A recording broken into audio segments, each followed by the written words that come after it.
Bienvenue dans cette nouvelle revue de moi-même, Raph Laurent-Duc. Cette fois-ci, ma première revue de la gamme Megaforce de Kenner, du nom de Trident. Alors, c'est quoi ça, Megaforce? C'est une réponse aux Micro Machines qui est sortie en 1989, disons qu'à l'époque, les Micro Machines étaient répandues, étaient populaires, et il y a eu une couple de compagnies qui ont décidé de faire des réponses justement aux Micro Machines comme Matchbox ou Kenner, parce que Micro Machines appartenait à Galoob. Alors justement, c'est quoi ça Megaforce? C'est tout simplement deux factions à la G.I. Joe qui se tapent sa gueule avec des véhicules futuristes. Alors il y a deux factions justement, leur nom c'est Triax, ça c'est carrément mettons des véhicules un peu plus futuristes, un peu plus animaux, mettons il y en a un qui ressemble à un serpent.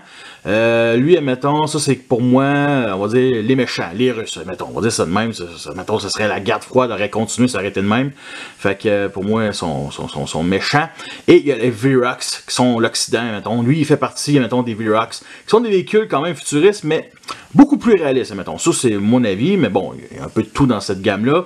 Allez googler, ça vous intéresse. Il n'y a pas énormément de jouets, mais il y a quand même une bonne gamme que j'ai justement acheté 4 un lot sur eBay au coût de 80$. Fait que avec les frais de transport, c'est quand même pas pire pour des jouets qui sont en excellent état et qui sont discontinués depuis 30 ans. Et dans cette gamme-là, il y a à peu près 4 classes. La première classe, c'est à peu près, mettons, des 3-packs de véhicules à peu près de la taille micro-machine avec un genre de petit bunker qui est la classe la moins chère et celle qui m'intéresse vraiment pas. Sinon, il y a la classe médium dont le Trident en fait partie, dont aussi les 3 autres prochaines revues en font partie, qui sont des petits véhicules qui sont quand même cool. Il y a des véhicules qui sont beaucoup plus gros et bien entendu des grosses basses, mettons, qui se transforment. J'adore ce truck-là, sérieusement, il est vraiment sweet. Alors pour ceux qui me suivent pour Transformer, on s'entend-tu qu'un repas, mettons, Optimus Prime, même Octane, là, surtout Octane, là, ça serait vraiment sweet, genre de véhicule un peu cybertronien.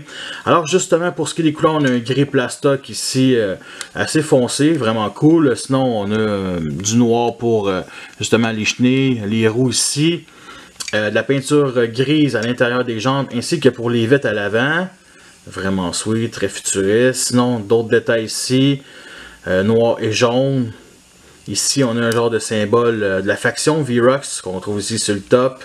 Ici, le numéro de série, mais du véhicule et non, mettons, du jouet. Fait que ça fait différent. Mais entendu, on retrouve aussi du jaune ici sur le réservoir qui est beige, mettons. Fait que c'est assez spécial. Sinon, du jaune aussi sur la piste d'atterrissage. On a aussi un genre de marron pour ici, cette partie-là. Qu'on retrouve aussi sur les armes. Vraiment sweet. C'est une des raisons pourquoi je commence les revues de Megaforce par lui, parce que c'est vraiment un de mes préférés, vraiment cool. Puis le véhicule n'est pas vraiment symétrique là, comme vous pouvez constater. Là. On a d'autres détails ici comme le genre de petit réservoir, ici un autre numéro de série, Rescue et aussi genre symbole ici de panthère à l'arrière. On a 3 tourelles qui sont faites en caoutchouc, dont une qui est comme anti-aérienne, qui pivote 180 degrés. Et les 2 tourelles ici qu'on voit à l'avant et à l'arrière, c'est carrément des tourelles de tank. Fait qu'on peut comprendre l'échelle du véhicule grâce à ça. Et ça, c'est sérieusement, c'est génial. Fait que, bien entendu, il y a le canon ici à l'avant qui n'arrête pas de descendre. Fait que c'est un petit peu dommage. Ça se pivote, puis c'est carrément une tourelle de tank normale, là, ici, justement. Et bien entendu, à l'arrière aussi, ça se pivote, simplement pour défendre l'arrière.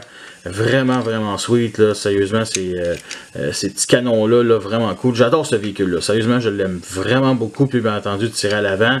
Puis, juste ça, il ne pogne pas, mettons, dans cette partie-là.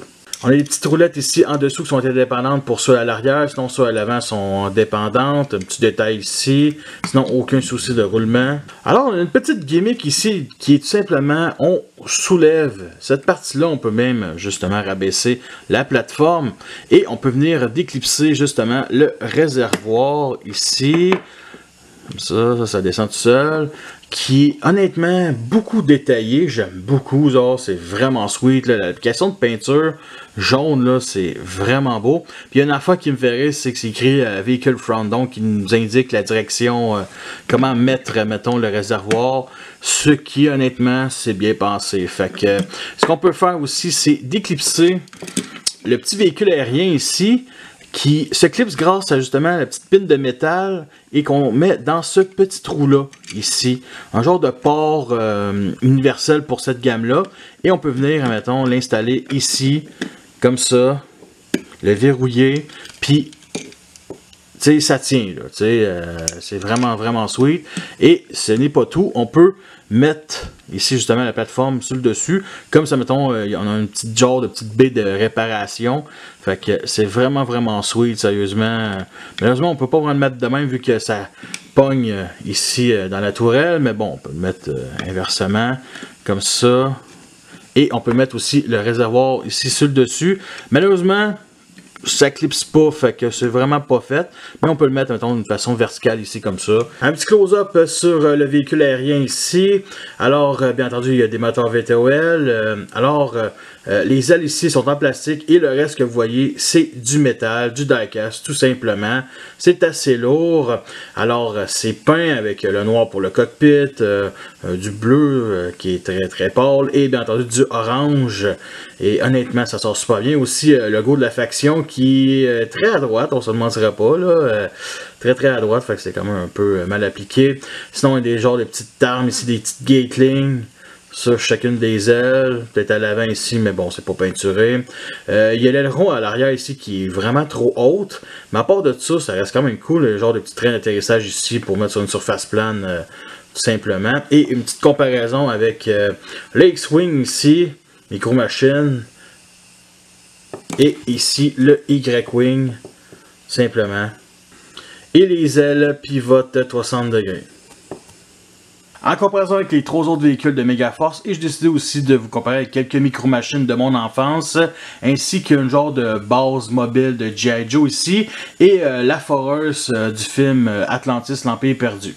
Nous sommes rendus à la fin de cette revue, j'espère que vous l'appréciez. Je vous le recommande, fait que c'est à peu près ça. Il va y avoir d'autres revues de cette gamme-là dans les prochaines semaines, prochains mois. Fait que vous voulez tous m'accrocher, vous avez déjà tout ce qu'on faire. Fait que merci à tous d'avoir écouté cette revue-là. Fait que sur ça, je vous laisse et à la prochaine.